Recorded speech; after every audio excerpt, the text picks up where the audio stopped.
আমাকে দেখতে পেয়েই চন্দনী কাছে এলো। এ এক নতুন অনুভূতি আমার জীবনে। ও যদি শহুরে শিক্ষিতা মেয়ে হতো তাহলে আমাদের সম্পর্কটা পারস্পরিক হতো।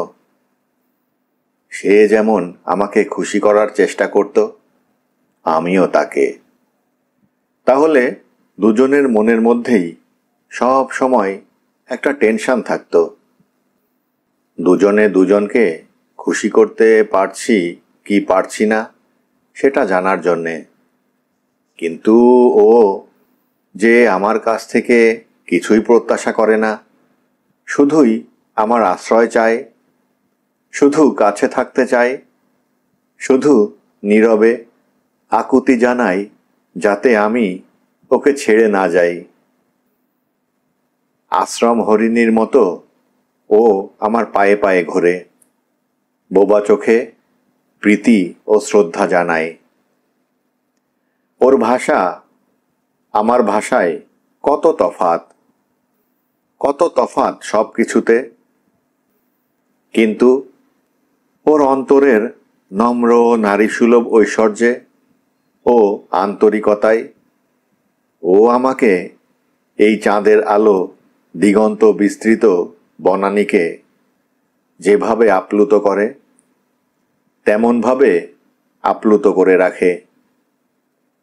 হঠাৎই নিজের কাছে আমি বড় দামি হয়ে উঠেছি।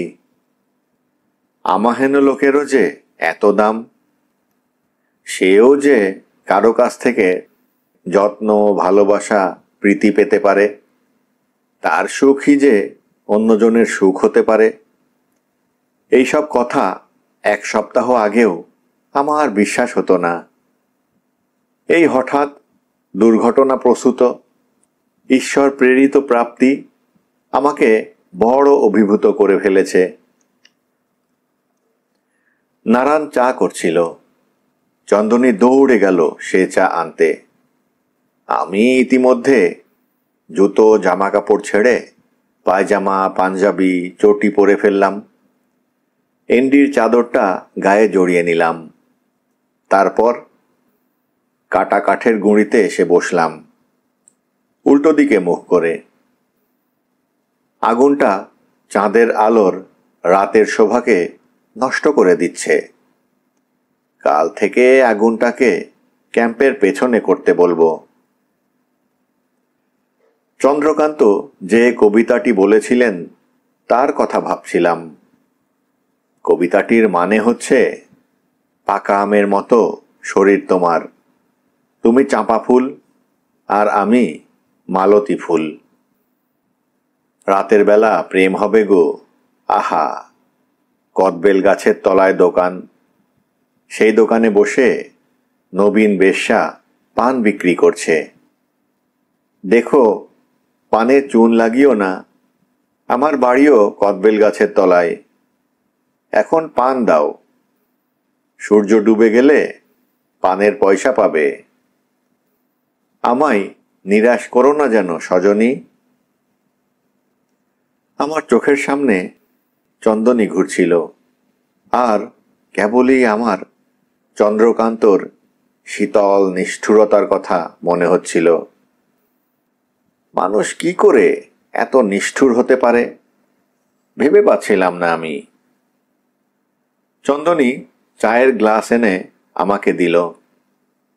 আজ ও বিশেষ করে সেজেছে। পরিষ্কার সাদা শাড়ি পরেছে একটা, মাথায় মইফুল গুজেছে সাদা। ওর কালো রঙে সাদা শাড়ি ও সাদা ফুল চাঁদের আলোয় ভারী ভালো দেখাচ্ছে। চন্দনী আমার পাশে দাঁড়িয়েছিল, আমার চা খাওয়া দেখছিল। কোমরের সামনে এক হাতে অন্য হাত ধরে দাঁড়াবার ভঙ্গিটি ওদের এত মিষ্টি। চা খাওয়া হয়ে গেলে গ্লাসটা হাতে নিয়ে ফিসফিস করে চন্দনী বলল, খোঁজ পেলে? প্রায় সত্যি করে বলে ফেলেছিলাম। কোনো ক্রমে সামলে নিয়ে বললাম, না, বোধহয় ওই জঙ্গল ছেড়ে চলে গেছে। চলে গেছে? এই প্রশ্নের মধ্যে খুশি ছিল না অখুশি বুঝলাম না। ওকে উদাসীন দেখলাম। আমি বললাম, কি করে বলবো, এ জঙ্গলে তো হদিস পাওয়া যাচ্ছে না, দেখি আরো কদিন। দেখে লাভ কি, ও বলল। তারপর বলল, লাভ নেই কোনো, চলো আমরা এখান থেকে চলে যাই। কোথায়? আমি বললাম। ও হাসল, বলল, তুমি যেখানে যাবে, যেখানে তোমার খুশি। আমি কথা ঘুরিয়ে বললাম, কম্ফু ফেরেনি এখনো? চন্দনী একটুক্ষণ চুপ করে রইল, জবাব দিল না। তারপর বলল, না, এখনো নাকি সম্বরটার মাংস ভাগবাটোয়ারা শেষ হয়নি। কত দূর দূর থেকে যে লোকে মাংস নিতে এসেছে কি বলবো। নারান্দা গল্প করছিল। তারপরই বলল, আচ্ছা, ছবি নায়ক যদি বনবাবুদের খবর দেয় কি হবে? আমি বললাম, অনেক কিছুই হতে পারে। এমন সময় কম্ফু ফিরল, জামা কাপড় রক্তে মাখা। বলল, লোকগুলো একেবারে রক্তখিয়া, মাংস মাংস করে কি কাড়াকাড়ি। বলেই চান করতে চলে গেল নালায়। যাওয়ার সময় বলল, আজ সারাদিন আমার রুগীর দেখাশোনা হলো না, খাওয়াও হলো না সারাদিন। আমি বললাম, এখন ভালো করে সম্বরের মাংস খাও। কম্ফু চেঁচিয়ে নারায়ণকে বলল, তোদের ভালো রান্নার মাংস আমাকে একটু চাখতে দিস নারায়ণ, আমাদের ঘরে তেল নেই, আমরা ঝলসে বা সেদ্ধ করে খাবো, বউ যা রাঁধবে। চন্দনীকে শুধলাম, রত্নাকরকে দেখছি না, ও ফেরেনি নাকি? চন্দনী বলল, না, বিশেন দাদা বলছিল ও নাকি বনতলায় গেছে, কূপ থেকে সাইকেল নিয়ে। বনতলা কেন? চন্দনী বলল, তা তো জানি না। কম্ফু উবু হয়ে বসে বলদটার পায়ের সিলিলংটা ঠিক করছিল। আমি গিয়ে ওর পাশে উবু হয়ে বসলাম। যদিও চাঁদ আজ সন্ধ্যা থেকেই বেশ জোর, তবু ও মশাল জ্বেলেছে একটা। মশালের আলোটা ওর রোদে পোড়া তামাটে মুখে, কাঁচা পাকা চুলে পড়ে মুখটাকে, চুলগুলোকে এক সোনালি আভা দিয়েছে। আমি ফিসফিস করে বললাম, চারদিক দেখে নিয়ে, চন্দ্রকান্তর হাঁফানি সারালে কি করে কম্ফু? কম্ফু হঠাৎ মুখ তুলে আমার চোখের দিকে তাকালো। তারপর বলল, তুমি গেছিলে বুঝি? দেখা হলো? নিজেই খুঁজে পেলে? ঠিক নিজে নয়, তবে প্রায়। বললাম, কি দিয়ে সারালে বলো না? ও বলল, বলে কি লাভ? তুমি কি বললে বুঝবে, তবুও শোনো। পালধুরা গাছের ছাল কেটে তার সঙ্গে আরো অনেক জড়ি বুটি দিয়ে বাবুর জন্যে একটা বিশেষ ওষুধ বানিয়েছিলাম। পালধুয়া গাছ কোনটা? আমি বললাম, চিনি না তো। কম্ফু হাসল, বলল, তুমি কি সব গাছ চেনো? বড় গাছ হয়তো চেনো কিছু কিছু, লতাপাতা কিছুই চেনো না। আমি এই নিয়েই জীবন কাটালাম। চুলগুলো কি এমনি পাকলো? তবে দুঃখ কি জানো, গেঁয়ো যোগী ভিখ পায় না। যদি কেউ আমার পেছনে থাকতো, তবে আমি কর্কট রোগ সারাবার ধন্বন্তরীর ওষুধ বানাতাম। বাবুরা বলে আজকাল তোমাদের বড় গা-গঞ্জে নাকি অনেক লোক মরে এই রোগে। আমি বললাম, ক্যান্সারই তো এখন চিন্তা।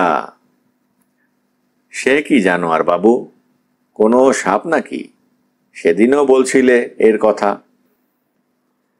আমি হেসে ফেললাম, বললাম, ওই কর্কট রোগের ইংরেজি নাম ওটা। কম্ফু খুশি হলো, বলল, তাও তুমি একটা ইঞ্জিরি শেখালে। আরো একটা জানি। আমি বললাম, কি? কম্ফু বলল, ছবি ঠিকাদার আদর করে ডাকে আমাদের। আমি শুধলাম, কি কথা? কম্ফু গর্বিত গলায় বলল, বাস্টার্ড। তারপরই বলল, এ কথার মানে কি গো বাবু? আমি বললাম, সে কথা থাক, পালধোয়া গাছের কথা বলো। ও বলল, সাদা সাদা দেখতে গাছগুলো, গোল গোল পাতা হয়। এ জঙ্গলে অনেক আছে, লক্ষ্য করে দেখলে দেখতে পাবে। তারপর আবার বলল, আচ্ছা, আমি তোমাকে চিনিয়ে দেব। আমি বললাম, তা তো চেনাবে, কিন্তু সেই লোকটাকে কে চেনাবে? কোন লোকটাকে? কম্ফু অবাক হওয়ার ভান করে বলল। আমি বললাম, যে লোকটা তোমাকে সম্বরটা মেরে দিয়ে গেল, সে কোন দয়ালু। কম্ফু সাবধান হয়ে গেল, চারিদিকে তাকিয়ে দেখল, বলল, আমার মন ভালো নেই। কেন? আমি বললাম, রত্নাকর আজ সকাল থেকে উধাও, সাইকেল নিয়ে। ড্রাইভার সাহেব বলছিল যে 500 টাকা নাকি পুরস্কার দেবে সরকারে। আমি বললাম, হ্যাঁ, আমিও শুনেছি, কিন্তু তাতে রত্নাকরের কি? কম্ফু বলল, কিছু না, ছেলেটা এই বয়সেই আমাদের থেকে অনেক বড় লোক হয়েছে, তাই ও বড় লোভী। তারপর বলল, আমার কাছে শরীরের সব অসুখের ওষুধ আছে, কিন্তু মনের অসুখের নেই। আমার বড় ভয় করে। তুমি ওকে চন্দ্রবাবুর কোনো কথা বলো না, চন্দনীকেও না। চন্দনীকেও না কেন? আমি জিজ্ঞেস করলাম। কম্ফু বলল, চন্দ্রবাবু ওকে মন থেকে মুছে ফেলেছে। মিছিমিছি মেয়েটাকে এর মধ্যে জড়ানো কেন? আমি বললাম, ও। তারপর বললাম, তুমি আমার কথাটা এড়িয়ে গেলে কিন্তু। কম্ফু হাসল, বলল, চন্দ্রবাবুকে পুরোপুরি সারিয়েছি 6 মাসে, কোনো কিছুই তো নেইনি বদলে। চন্দ্রবাবুর কিছু ঋণ জমেছে আমার কাছে, ঋণটা শুধতে দাও, তাকেই শুধতে দাও। আমি কিছুক্ষণ চুপ করে থাকলাম, তারপর বললাম, বেশ, তাহলে চন্দ্রকান্তই সম্বরটা মেরেছিল বলো? তা তো বটেই, তবে ছবি নায়ককেও মারতে চাই চন্দ্রবাবু আমার জন্যে, কিন্তু ছবি নায়কের সঙ্গে আমার হিসাব নিকাশ, এর মধ্যে আমি কাউকে জড়াতে চাই না। আমি বললাম, তোমার এত রাগ কেন? কম্ফু অনেকক্ষণ আমার মুখের দিকে চেয়ে থাকলো, তারপর বলল, কেন তা বলবো না। কেন বলবে না কেন? কম্ফু বলল, রাগ, জেদ এসব হচ্ছে কর্পূরের মতো, এগুলোকে মনের মধ্যে কৌটোবন্দি করে না রেখে তুমি যদি বলে ফেলো কারো কাছে, তাহলেই এরা উবে যায়। কম্ফু তারপর লতা দিয়ে বাঁশের টুকরোটা বাঁধতে বাঁধতে বলল, তোমার ওই ভালোবাসনার তামাক একটু দাও তো আমাকে। আমি পকেট থেকে টোবাকো পাউচ বের করে ওকে টোবাকো দিলাম। কম্ফু বাঁশটা ছেড়ে খৈনির মতো দুহাতে তেলোই মেরে নিয়ে জিভের নিচে দিল। বলল, বাঁশটা ভারী ভালো। তারপর বলল, আমার সঙ্গেই তোমার দেখা হয়নি আগে। বলদটা বড় দেরি করে ঠ্যাং ভাঙল। তারপর বলল, দেখছি এরা তোমাকে সবাই ভালোবাসে। তুমি কি সে কথা জানো? আমি বললাম, হ্যাঁ জানি। তারপর বলল, এটাও একটা বড় কথা। কেউ কাউকে ভালোবাসলেই হয় না, সেটা অন্যেরও জানা দরকার। যেমন চন্দ্রকান্ত জানে না, চন্দনী এখনো ওকে ভালোবাসে। ভালোবাসা কি একরকম? এই জঙ্গলের লতার মতো কত রকম ভালোবাসা, কত রং, কত গন্ধ, কত গুণ, সব হরেক হরেক। তারপর একটু থেমে বলল, মেয়েটাকে আমি দেখছি কদিন হলো। ওকে তুমিও আবার দাগা দিও না যেন। চুল তো পাকলো, একটু একটু বুঝি। মানুষ বাঁচতে পারে বহুদিন, 80, 90, 100, 200 বছর, কিন্তু ভালোবাসা জীবনে একবার দুবারই জোটে। আজকে খিচুড়ি রেঁধেছিল নারায়ণ। খিচুড়ি আর আলু ভাজা, শুকনো লঙ্কা ভাজা আর কাঁচা পেঁয়াজ, সঙ্গে সম্বরের মাংস কষা। খাওয়া দাওয়ার পর কিছুক্ষণ বাইরে বসে পাতার ঘরে এলাম। চন্দনী আগেই এসে শুয়েছিল। ও রোজ এক কোণায় ওর কাঁথা পেতে শোই। কাঁথাটা এবং ওর জামা কাপড় বড় পরিষ্কার পরিচ্ছন্ন। ওরা মাটিতে কাচে, এক রকমের মাটি আর লতা দিয়ে গা পরিষ্কার করে।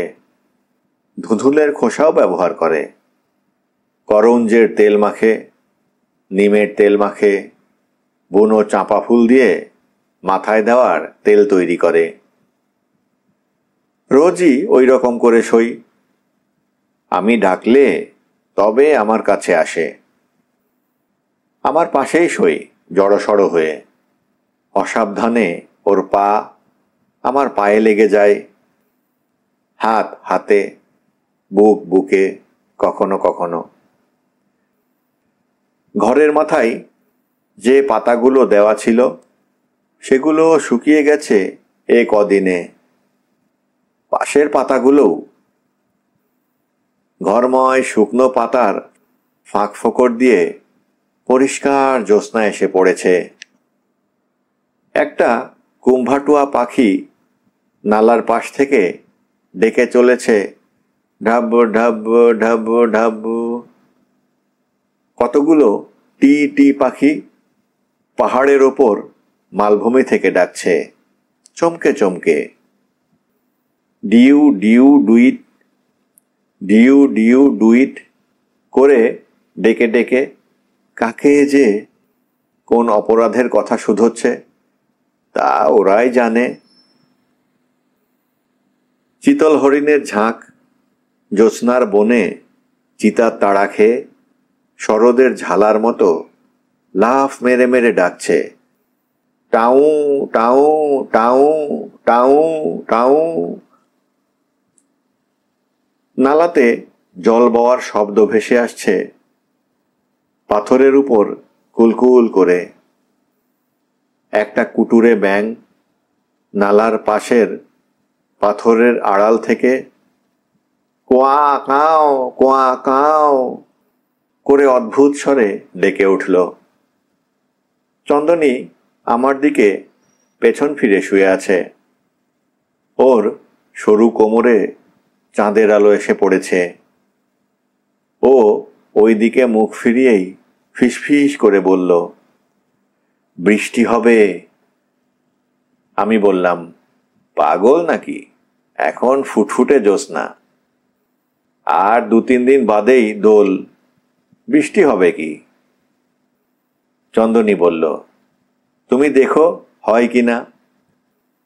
ছোটবেলা থেকে দেখছি ওই ব্যাঙটা ডাকলে বৃষ্টি হয়। আমি বললাম, বাজি। চন্দনী হাসল, বলল, বেশ। আমি বললাম, কি বাজি? তুমিই বলো। আমি বললাম, না, তুমি বলো। ও বলল, যদি জিতি একটা জিনিস চাইবো তোমার কাছ থেকে, দেবে তো? দেব, আমি বললাম। কিছুক্ষণ পরে আমি বললাম, রত্নাকর এখনো ফেরেনি না? না, চন্দনী বলল। সন্ধ্যের পর কি কেউ একা সাইকেলে এই জঙ্গলে এতখানি পথ আসতে পারে? কত ভয় আছে না পথে। আমি ওর সঙ্গে গল্প করার জন্যে বললাম, কি কি ভয়? ও বলল, আহা, জানে না যেন। বললাম, সব কি জানি, যেমন এই ব্যাঙ ডাকলে চাঁদনি রাতেও যে বৃষ্টি হয়, তা জানতাম না। চন্দনী কপট রাগে বলল, সবটাতে ঠাট্টা না, তুমি যে কত কিছু জানো আর আমি জানি না, এমন কিছু কি থাকতে পারে না যে আমি জানি আর তুমি জানো না? নারায়ণ খাওয়া দাওয়ার পর যথারীতি গান আরম্ভ করেছে। নারায়ণের গানে এমন এক সমর্পণ তন্ময়তা আছে যে সে বলার নয়।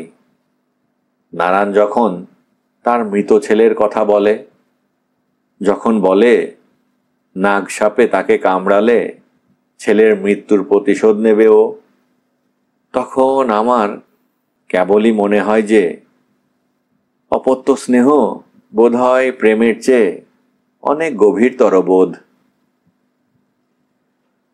হঠাৎ চন্দনী বলল, তুমি কি আমাকে ছেড়ে চলে যাবে, আমাকে ফেলে? হঠাৎ এ কথা কেন? আমি বললাম। চন্দনী বলল, আমার মন বলছে চলে যাবে। তারপর অনেকক্ষণ চুপ করে রইল চন্দনী। বাইরে হাওয়া দিয়েছে একটা জোর। বাঁশ পাতা ও অন্যান্য পাতা মচমচানি তুলে গড়িয়ে যাচ্ছে পাথরের বুকে। ঝিঝির শব্দ ছাপিয়ে হঠাৎ সেই শব্দ সোচ্চার হচ্ছে। চন্দনী হাওয়ার মতো ফিসফিস করে বলল, যদি চলেই যাও, আমাকে একটা জিনিস দিয়ে যাবে, একটা ভিক্ষা আছে তোমার কাছে। বড় করুণ শোনালো ওর গলা, যেন মিনতি করে বলল ও। আমি উঠে বসলাম। ওর মুখের দিকে মুখ নামিয়ে বললাম, নিশ্চয়ই, বলো, কি তুমি চাও, কি তোমাকে দিতে পারি আমি? চন্দনী হঠাৎ বড় উদাস গলায় বলল, তাহলে চলে যাবেই? জানতাম আমি। অনেকক্ষণ কোনো কথা বলল না ও। বাইরে ব্যাঙ আবার ডাকলো, কোয়াকাও। বাঁশবনে হাওয়া কটকটি আওয়াজ তুলেছে, ঝিঝির একটানা ডাকের পটভূমিতে। তারপর হঠাৎ বলল, ঠিক আছে, যদি চলে যাও তবুও দিয়ে যাবে? কি চন্দনী, কি চাও তুমি? চন্দনী এক মুহূর্ত দ্বিধা করল, তারপর বলল, না, এখন নয়, পরে বলবো, বাজি জিতি। আমি বললাম, এক্ষুনি বলো না। চন্দনী বলল, বললাম না যে পরে বলবো। কিছুক্ষণ চুপচাপ শুয়ে রইলাম। বাইরে চাঁদের রাত উড়ছে। এমন রাতে ঘুম আসে না। শুয়ে শুয়ে ভাবছিলাম, আমার ভাগ্য আমাকে কোথায় টেনে নিয়ে এলো। চন্দনীর পাশে যারা আজ শুয়ে থাকার কথা, যার কথা তাকে রক্ষণাবেক্ষণ করার, সে লোকটা এখন ওই ঘন বনের মধ্যে মাচায় শুয়ে আছে কি, নাকি বন পাহাড়ে ঘুরে বেড়াচ্ছে। চন্দনী যেভাবে আমার জীবনে এসে পড়ল, আমার ভারী ভয় করছে যে এবার বুঝি ফেরা হলো না আর শহরে। খুব কি খারাপ হবে এই জীবন। সৌমেনবাবুকে বললেই একটা ক্যাম্পের ম্যানেজারি চাকরি জুটে যাবে এখানে অথবা অন্য কোনোখানে সহজেই। এই জীবনে চাহিদা নেই কোনো, তাই প্রয়োজনও কম। অল্পতেই চলে যায়। সিনেমা নেই, থিয়েটার নেই, অতিথি অভ্যাগত, নেতা নেমন্তন্ন, সামাজিক দায় দায়িত্ব বলতে শহরে যা বুঝি তার কিছুই নেই।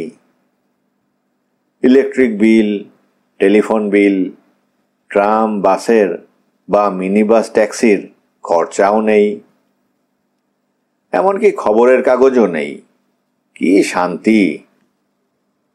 সকালে উঠেই পরম অনিচ্ছা সত্ত্বেও জানতে হবে না আলজেরিয়ায় কি হয়েছে, কার্টার বা পদগর্নি কি বলেছেন, পড়তে হবে না প্রধানমন্ত্রীদের বাণী, বিরোধী পক্ষের চর্বিত চর্বণ স্রোত। কাগজে আমরা যা দেখি, যা পড়ি, যা নিয়ে ভাবি, চিন্তা করি, তার সঙ্গে দেশের মোট জনসংখ্যার ৯৯ ভাগেরই কোনো সম্পর্ক নেই। সেই ১ ভাগের সঙ্গে সমস্ত আত্মীয়তা ছিন্ন না করে হয় ৯৯ ভাগের ১ ভাগ হয়ে গিয়ে বাকি জীবনটা এদেরই সুখ দুঃখ, আশা আকাঙ্ক্ষা, সফলতা ব্যর্থতার মধ্যে কাটিয়ে দেই না কেন। গর্বিতা, পণ্ডিত মন্না, বিশ্ববিদ্যালয়ের ছাপ মারা, সফিস্টিকেটেড জলবৎ তরলং, কোনো বালিগঞ্জি সুন্দরীকে নিয়ে ঘর এ জন্মে নাই বা করলাম। তার চেয়ে এই চাঁদোড়া বনের গভীরে আমার বংশধরের বীজ প্রথিত করি, চন্দনীর নিম কৌরঞ্জের গন্ধমাখা স্নিগ্ধ শরীরে। তার সহজ সরল আন্তরিক অন্তরে আমার অন্তর ধন্য হোক। তারপর ধুলোর মধ্যে, রোদের মধ্যে, জলের মধ্যে, শীতের মধ্যে আমার উলঙ্গ সন্তান বেড়ে উঠুক জঙ্গলের গন্ধ গায়ে মেখে, গরুর গায়ের মিষ্টি গন্ধ আর ফুলের গন্ধে মাখামাখি হয়ে। সে শক্ত হোক, সে মাটিতে অর্গুন পাতার বিছানায় জন্মাক, মাটির রসে আর তার যুবতী মায়ের নিটল স্তনের নির্ভেজাল দুধ খেয়ে বড় হয়ে উঠুক। দেশজ হোক সে, সম্পূর্ণ ভারতীয় হোক। তাকে আমরা সেন্ট জেভিয়ার্স লা মার্টিনিয়ারে না পাঠিয়েই, মেম সাহেবদের বাচ্চার মতো পোশাক না পরিয়েই, ইংরেজি কমিক্স আর থ্রিলার না পড়িয়েই মানুষ করে তুলি না হয়। তার অসুখ করলে বিদেশি বিদ্যায় পারদর্শী বিদেশি ডিগ্রিধারী ডাক্তারের কাছে লাইন দিয়ে না দাঁড়িয়ে দিশি কমফুর হাতেই না হয় তাকে ছেড়ে দিই। ভয়ের কি? কিসের ভয়? ভালো না খাওয়ার ভয়, ভালো না পড়ার ভয়, কভেনান্টেড অফিসার না হওয়ার ভয়, অচিকিৎসার ভয়। আমার দেশের কোটি কোটি লোক তো এমনি করেই বেঁচে আছে হাসি মুখে। তারা আমাদের প্রত্যেকের চেয়ে, আমাদের সরকারি ও বিরোধী দলেরও বহু নেতাদের চেয়েও অনেক সৎ, অনেক খাঁটি। এরাই তো আসল ভারতবর্ষ। এরা শহুরে লোকদের চেয়ে অনেক ভালো। এদের মধ্যে বাস করে শুধু ভঙ্গি দিয়ে নয়, ভালোবাসার গভীরতা বোধে এদের বুঝে, এদের জেনে, এদের ঘুম থেকে জাগিয়ে তুলে এদের ন্যায্য সম্মানের আসনে না হয় বসাবই ওদের। এটা কি একটা বেঁচে থাকা নয়? এটা কি করার মতো কিছুই নয়? আমার বড় সাহেবের কাজে বোম্বে গিয়ে 5 স্টার হোটেলে থেকে ডিনার লাঞ্চ খেয়ে ইংরেজির তুবড়ি ছুটিয়ে কিছু চাটুকারিতা করে কিছু ঘুষ দিয়ে কাজ জোগাড় করে এনে পিঠ চাপড়ানি পাবার চেয়ে চন্দনী নরম শান্ত সমর্পণী চোখের ভালোবাসা, নারায়ণের নির্ভরতা, কম্ফুর বন্ধুত্বের দাম কি এতই কম? একটা ফ্রিজ বা একটা টিভি দিয়ে কি মনের শান্তি কেনা যায়? পারবো কিনতে? তার চেয়ে এই অভাবের জীবন অনেক ভালো। অনেক কিছু নেই এখানে, কিন্তু শান্তি আছে, নিবিড় নির্লিপ্ত শান্তি। কিছুতেই ঘুম আসছিল না। উঠে বসলাম আমি। চন্দনী পাশ ফিরে বলল, আমি কি তোমার বোঝা হলাম? আমি হাসলাম। ওর খোঁপায় মৃদু চাপড় মেরে বললাম, না পাগলি, না। চন্দনীকে যেন বিছে কামড়ালো। ও বলল, তুমি কখনো আমাকে পাগলি বলবে না। কেন? আমি অবাক হয়ে শুধলাম। চন্দনী বলল, চন্দ্রকান্ত আমাকে পাগলি বলতো, তুমি বলবে না। আমি হেসে ফেললাম। আচ্ছা আচ্ছা, তাই হবে। তারপর আমি বললাম, তুমি শুয়ে থাকো, আমি একটু ঘুরে আসছি। কোথায়? বলে চন্দনী উঠে বসল। বললাম, চাঁদের আলোয় কেমন দেখাচ্ছে চারধার, ঘুরে দেখে আসি একবার। হাঁটতে হাঁটতে ভাবা যায় অনেক কিছু। তোমাকে বুকের এত কাছে নিয়ে শুয়ে কি কোনো জোয়ান মানুষ ঘুমোতে পারে? আহা, বলেই চাপা হাসি হাসল চন্দনী। আমি বললাম, মনে আছে তোমাকে চন্দ্রকান্ত বলেছিলেন বিড়িগড়ে যেদিন তুমি যখন আমার কপালে ঠোঁট ছুঁয়েছিলে, বলেছিলেন, তোরা খালি খিদে পাইয়ে দিয়েই পালিয়ে যাস, খিদে মেটাতে না পারলে খিদে জাগানোটা বড্ড অন্যায়। চন্দনী হাসছিল বিছানায় উঠে বসে। ওর গ্রীবায় চাঁদের আলো এসে পড়েছিল। চন্দনী বলল, যে এই কথা বলেছিল সে যেন কত বোঝে এসব, ভূতের মুখে রাম নাম। আমি গম্ভীর হয়ে বললাম, দেখো চন্দনী, সে তো ভূত না হয়ে ভগবানও হতে পারে। চন্দ্রকান্ত আমার তোমার বোঝাবুঝির বাইরে। তোমার সঙ্গে সে খারাপ ব্যবহার করেছে সন্দেহ নেই, কিন্তু সেটা তার চরিত্রের একটা দিক মাত্র।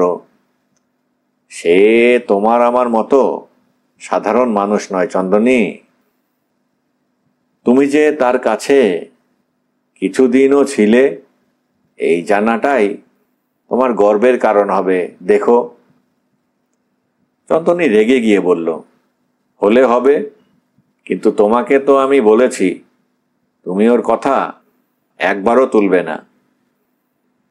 যাকে মন থেকে মুছে ফেলেছি, যে পথে হেঁটে এসেছি, সেদিকে পিছন ফিরে চাইতেও চাই না আমি, একবারের জন্যেও। আমি বললাম, বেশ, আপাতত আমার পথের দিকে না তাকিয়ে শুয়ে থাকো লক্ষ্মী মেয়ের মতো, আমি একটু ঘুরে আসছি। তারপর বললাম, তোমার কি ভয় করবে একা একা? চন্দনী বলল, জানোয়ারের ভয় কোনোদিন করিনি। ভয় মানুষকে, তোমাদের মতো মানুষকে। আমি আবার কি করলাম? বললাম আমি। ওই হলো, তুমি করনি, কিন্তু তোমার জ্ঞাতিগোষ্ঠীরা তো করে। বললাম, এসব কথা থাক, সত্যি বলো, ভয় করবে কি না? কিসের ভয়? তুমি যাও, নারায়ণদাদের একটু বলে যেও। নারায়ণদের ঝুপড়ির কাছে গিয়ে দেখি, বলবো কাকে? সম্বরের মাংস খেয়ে আজ এরা এমনই বেহুশ যে লুঙ্গি একদিকে শরীর অন্যদিকে করে সব অঘরে ঘুমোচ্ছে।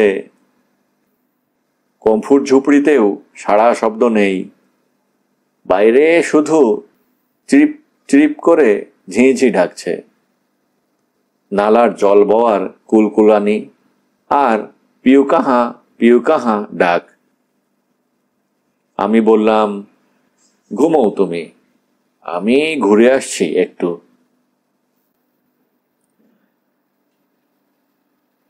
এখন রাত গভীর। খাদের মধ্যে দূরের নালার পাশে ভারী জানোয়ারের চলাফেরার খসখস আওয়াজ শোনা যাচ্ছে দূর থেকে। সম্পর কি নীলগাই হবে, বাইসনও হতে পারে। চাঁদের আলোয় পত্রহীন কোমল সাদা গেন্ডুলি গাছগুলোকে সাদা মোমের মতো দেখাচ্ছে। সাদা সাদা মই ফুলগুলোকে সাদা সিল্কের রিবনের ফুল বলে মনে হচ্ছে। রাতে কুসুম, শিমুল, পলাশকে কালো কালো মনে হয়। ওদের শোভা দিনে।